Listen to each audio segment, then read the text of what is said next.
jabatan yang diberikan kepada kami kelompok itu sebagai moderator untuk mengatur proses berjalannya komunikasi kelompok 6 pada saat ini. Tapi sebelum kita masuk ke dalam pemaparan materi dari kelompok 6, mari kita satu dalam doa kita berdoa. Bapa dalam kerajaan surga, kembali kami mengucap syukur atas kasih dan penyertaan-Mu yang senantiasa kami rasakan dalam setiap malam kehidupan kami. Di mana nyata Tuhan, Engkau telah menyertai kami dari sepanjang perjalanan kami sehingga kami boleh tiba di tempat ini dengan selamat. Dan sekarang ya Tuhan, kami akan memulai proses perkuliahan kami. Kiranya Engkau menyertai kami, memimpin kami, agar apa yang akan kami pelajari pada hari ini boleh tertanam baik dalam hati pikiran kami.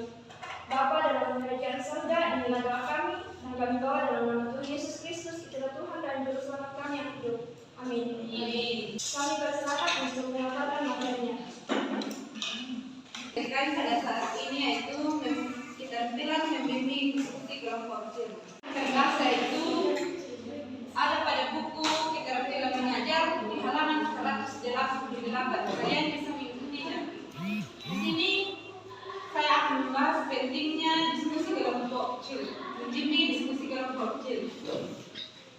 Nah, tugas guru adalah mengajar dan membimbing peserta didik agar bekerja dalam tim secara kolaboratif. Saat guru berperan sebagai pemimpin diskusi, idealnya guru harus mampu menjadi model sebagai pemimpin diskusi yang baik dan bijaksana. Kemudian, guru harus mampu memimpin diskusi yang memfasilitasi peserta didik agar terlibat dalam kegiatan kolaborasi. Juga harus mampu memberikan kesempatan kepada peserta didik untuk mengembangkan kemampuan keterampilan berkomunikasi. Kemudian, materi yang kedua yaitu diskusi kelompok kecil dalam pembelajaran. Diskusi merupakan suatu kegiatan membahas suatu topik yang dilakukan oleh beberapa orang yang mempunyai kepentingan bersama terhadap topik tersebut. Belajar secara berkelompok apabila dikelola dengan baik dapat terlaksana. Pada dasarnya dapat dikembangkan dengan sikap positif terhadap sekolah dan pembelajaran dan terhadap teman-temannya untuk mengembangkan kemampuan berkomunikasi dan belajar bagaimana memecahkan masalah interpersonal. Tujuan dari menggunakan diskusi kelompok kecil yang pertama agar peserta didik dapat berbagi ide, yang kedua agar peserta didik dapat berinteraksi dengan baik, dan yang ketiga agar peserta didik dapat membangun komunikasi kelompok yang baik. Adapun tujuan lain dari diskusi kelompok yang pertama adalah agar peserta didik dapat berbagi informasi, yang kedua agar peserta didik dapat memahami masalah-masalah penting. Yang ketiga agar peserta didik dapat mengembangkan kemampuan komunikasi dan berpikirnya. Yang keempat adalah agar peserta didik dapat bekerja sama dan membangun kelompok yang kohesif dan bertanggung jawab. Adapun tiga elemen yang perlu dimiliki dalam diskusi. Yang pertama adalah peserta didik memahami apa yang diharapkan. Yang kedua, tugas diberikan secara jelas. Yang ketiga adalah peserta didik diharapkan memiliki sikap interpretasi. Artinya, peserta didik harus memiliki rasa peduli dan toleransi. Dalam diskusi kelompok kecil, guru diharapkan dapat memfasilitasi diskusi kelompok kecil tersebut. Memfasilitasi di sini artinya guru dapat memotivasi dan memberikan contoh bagaimana membangun kelompok kecil yang baik. Yang adalah prinsip penggunaan diskusi kelompok kecil. Yang pertama adalah diskusi dilakukan dengan iklim yang terbuka. Diskusi harus berjalan dengan efektif.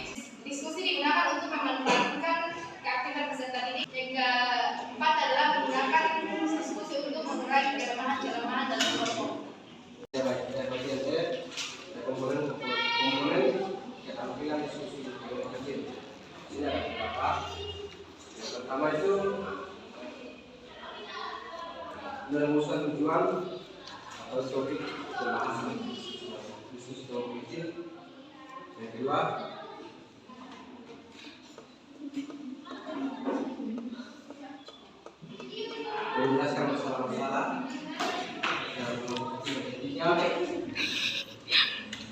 menganalisis dalam diskusi kelompok kecil. Yang keempat, mengenai keluarga yang terkait guru harus mengajukan pertanyaan yang relevan kepada siswa agar pertanyaan ini dapat memahami dalam diskusi kelompok kecil. Kelima, memberikan partisipasi dalam siswa agar siswa dapat memahami dan diskusi kelompok pertanyaan. Itulah materi dari kelompok 6. Dipersilakan bagi teman-teman yang ingin bertanya maksimal 3 pertanyaan. Baik, terima kasih atas kesempatannya. Perkenalkan, nama saya Selmi Pak. Pertanyaan saya yaitu, mengapa dalam kegiatan belajar mengajar, guru harus menguasai keterampilan membimbing diskusi kelompok kecil? Silakan untuk kelompok 6 untuk menjawab pertanyaan dari Selmi Pak. Baik, di sini kami akan menjawab pertanyaan dari Selmi. Mengapa dalam kegiatan belajar mengajar, guru harus menguasai keterampilan membimbing diskusi kelompok kecil? Nah, bahwa dalam keterampilan membimbing diskusi kelompok kecil merupakan keterampilan seorang guru dalam mengarahkan atau memberikan petunjuk kepada siswa agar dapat melakukan proses diskusi secara efektif agar dapat mencapai tujuan yang diharapkan. Bagaimana saudara Selmi, apakah jawaban dari kelompok 6 diterima? Diterima. Atau masih ada dari teman-teman yang ingin menambahkan jawaban? Silakan. Jika tidak ada, kita persilakan kepada kelompok 6 untuk simulasi. Kepada kelompok 6 dipersilakan. Mengalihkan status kita dari mahasiswa menjadi guru dan siswa kelas 2 SD.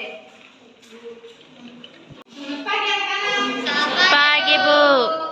Apa kabarnya hari ini? Baik, Bu. Nah, sebelum kita memulai pelajaran kita hari ini, ada yang bisa pimpin kita dalam doa. Nah, Ibu mau cek hadirannya dulu. Siapa yang tidak hadir hari ini? Hadir semua. Oke, semuanya berdiri. Kita mau menyanyi lagu Satu Nusa Satu Bangsa. Temanya menyanyi, yang tidak menyanyi nanti saya suruh ke depan. Ya, Bu. 1, 2, 3. Satu Nusa, satu bangsa, satu bahasa kita. Tanah air pasti jaya untuk selama-lamanya. Indonesia pusaka.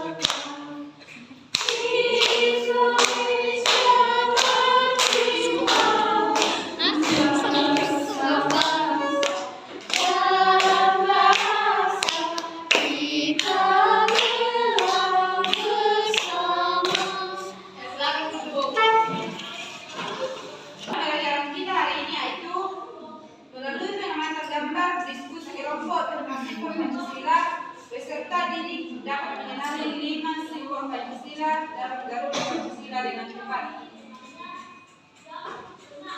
Apakah kalian pernah mendengar Garuda Pancasila? Ya, ada simbol apa saja dalam Garuda Pancasila? Ada Padi, kapas, kapal banteng. pohon beringin, kapal banteng.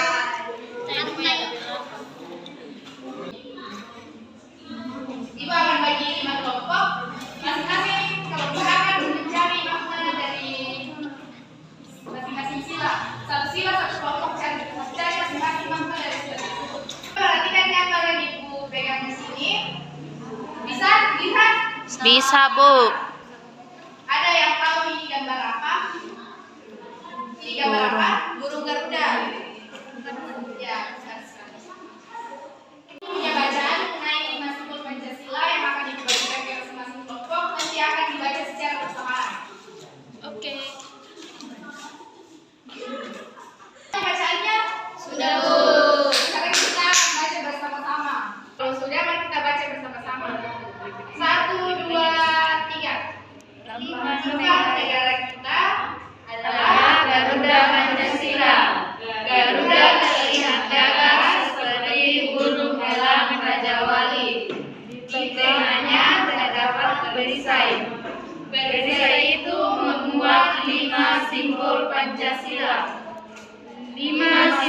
tersebut secara berurutan adalah cahaya berbentuk bintang, rantai pohon beringin, jala banteng, padi dan kapas.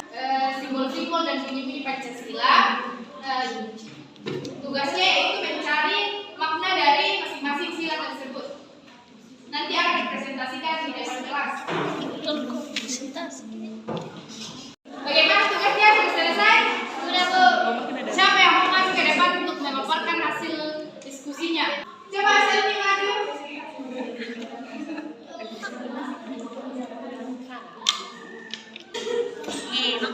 Coba semuanya diam, dengarkan temanya dulu. Makna sila Pancasila. Sila pertama yaitu bintang, melambangkan cahaya yang dipancarkan oleh Tuhan Yang Maha Esa yang menyertai seluruh rakyat Indonesia. Setiap warga negara memiliki keyakinan akan adanya Tuhan Yang Maha Esa serta negara berdasarkan ketuhanan. Sila kedua yaitu lantai, negara harus menjunjung tinggi harkat dan martabat manusia sebagai makhluk yang beradab. Bersama antara kedudukan warga negara dalam negara serta martabat manusia yang memiliki potensi kultural. Sila ketiga yaitu pohon beringin, negara sebagai penjelma sifat kodrat manusia yaitu sebagai makhluk individu dan sosial. Kita harus memiliki jiwa sila keempat yaitu kepala banteng. Bangsa Indonesia menyelesaikan masalah dengan cara bermusyawarah dan menghasilkan keputusan bersama secara demokratis. Kepala banteng melambangkan bangsa Indonesia yang suka bermusyawarah dan yang terakhir yaitu sila kelima, padi dan kapas. Padi melambangkan makanan pokok masyarakat Indonesia, sedangkan kapas melambangkan sandang atau pakaian. Kesejahteraan sosial bagi seluruh rakyat Indonesia, tidak ada kesenjangan sosial pada rakyat Indonesia. Ya, bagus sekali. Tadi tepuk tangan. Lambang Garuda Pancasila adalah dasar negara kita yang terdiri dari dua kata yaitu panca yang artinya 5 dan sila artinya 8. Nah, coba kalian simpulkan materi pelajaran kita saat ini. Jadi kesimpulan pembelajaran kita pada hari ini yaitu tentang Pancasila yang memiliki 5 simbol, yaitu yang pertama bintang, kemudian rantai, pohon beringin, kepala banteng, dan padi dan kapas. Ya, betul sekali yang dikatakan oleh survei. Simbol Pancasila ada 5 yaitu bintang, rantai, pohon beringin, kepala banteng, dan padi dan kapas. Nah, sebelum kita mengakhiri pelajaran kita, semua berdiri kita menyanyikan Garuda Pancasila. 2, 3.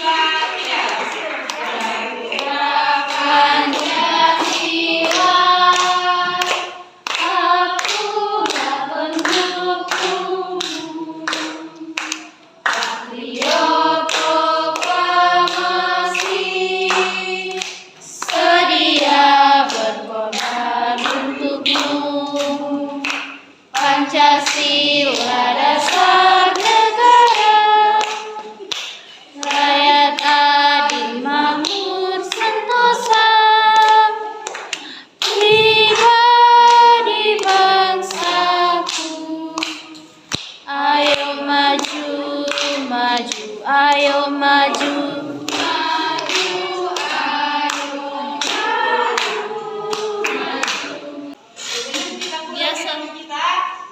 siapa yang bisa pimpin kita dalam doa?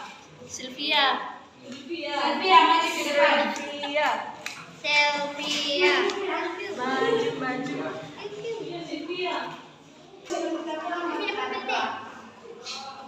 Nih, sampai di sini materi pertemuan kita hari ini. Sampai jumpa minggu depan. Ibu belajar dari kelompok 6 mengakibat belajar dari kelompok 8 dan sudah